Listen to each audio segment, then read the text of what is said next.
Hello everyone, my name is Shweta Agrawal and I work as a chemistry teacher. Today I want to share some of my thoughts that how spread of coronavirus has impacted our economy.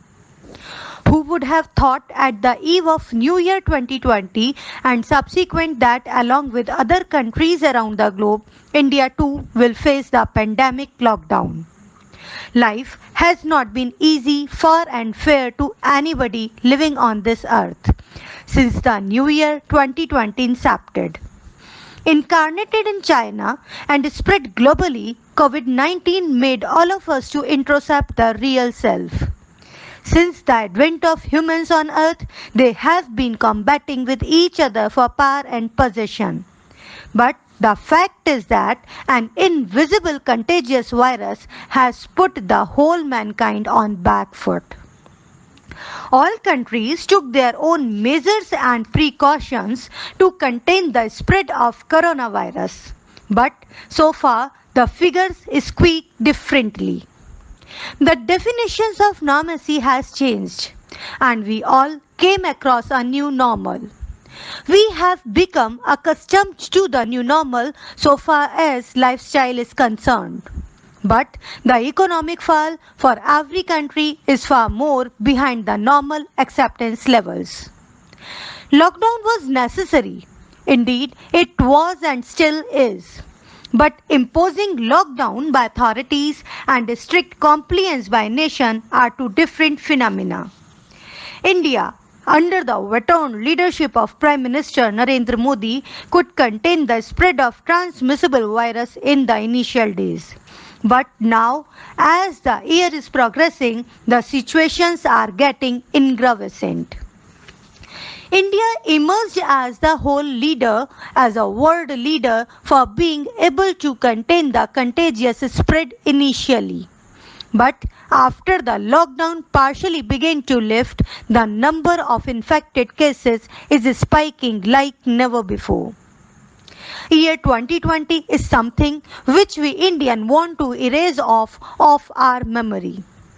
Starting from first COVID-19 identified case found on 30th January 2020 to CA riots, complete lockdown, India-China skirmish, chemical plant gas leak in Vizag, Amphan cyclone hitting eastern part of India, and now cyclone Nisarga likely to hit shores of Mumbai.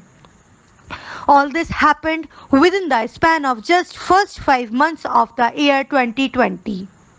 United States of America, being worst hit by COVID-19, is now burning with communal riots, followed by alleged murder of Mr. George Floyd, a black American.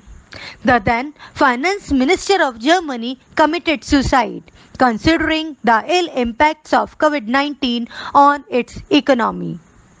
Screaming between US and China and many more to mention seems like apocalyptic conditions arising all over the globe. However, the worst of all above, which will keep impacting all of us for times to come in future, is undoubtedly COVID-19 pandemic. The extent of the heebie-jeebie infused by mushrooming of COVID-19 can be analyzed in terms of most number of people falling into depression due to home quarantine, pay cuts, and fear of loss of active employment. The COVID-19 pandemic, before all else, is a health crisis, which turned out to be a major economic catalyst too.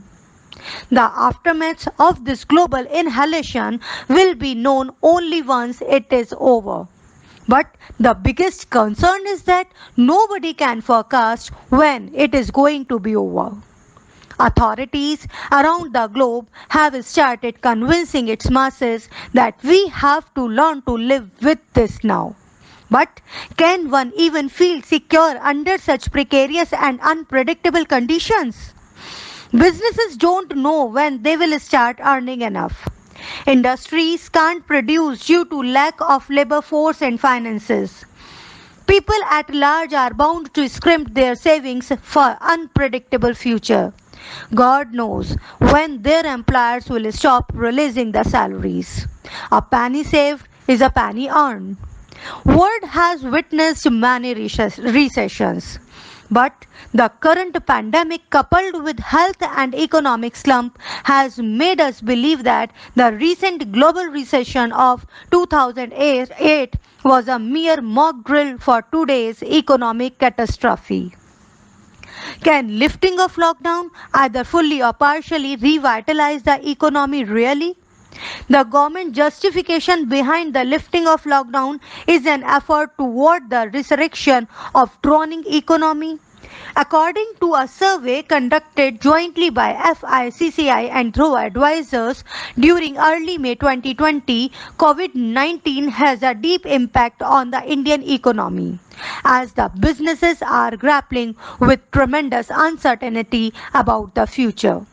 However, the economic efforts of coronavirus pandemic as visually visible are quite disruptive. World Bank has already rated India's economic growth for the year 2020-21 at the lowest since LPG policy was introduced in 1990. The economic package as announced by government recently also could not offer much resource. According to data shared by CMIE from March to April 2020, the unemployment rose from 6.7% to 26%. Even after government made it mandatory for the organizations not to lay off. As a result, more than 14 crore Indians lost their active employment. Due to temporary closure of factories and non-availability of labor force, production function stopped and the economy put to halt as a whole.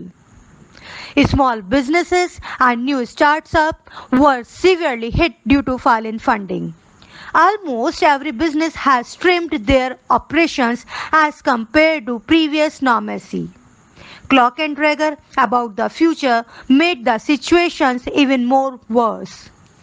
All these factors put together indicate the biggest ever recession Indian economy is bound to face since independence. The key question which arises here is that what will be the shape of recession? How bad it will be and how long will it last?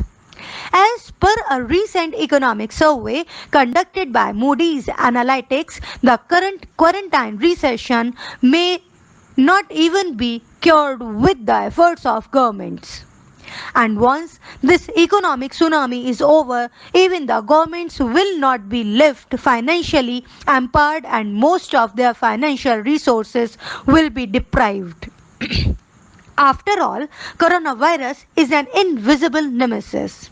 Though we all believe that human determination to survive will win this battle. But the price we are paying for this win over is unimaginably prodigious. However, the world is opening now. India is opening and smiling again, though moderately. The people are less concerned about the spread of virus amongst them. And with the lockdown relaxation announced by authorities, the smile on the faces has somewhat returned. But we have to be aware that human crisis and economic crisis are infused by coronavirus will go hand in hand. In order to stave off the economy, we have to put health on priority.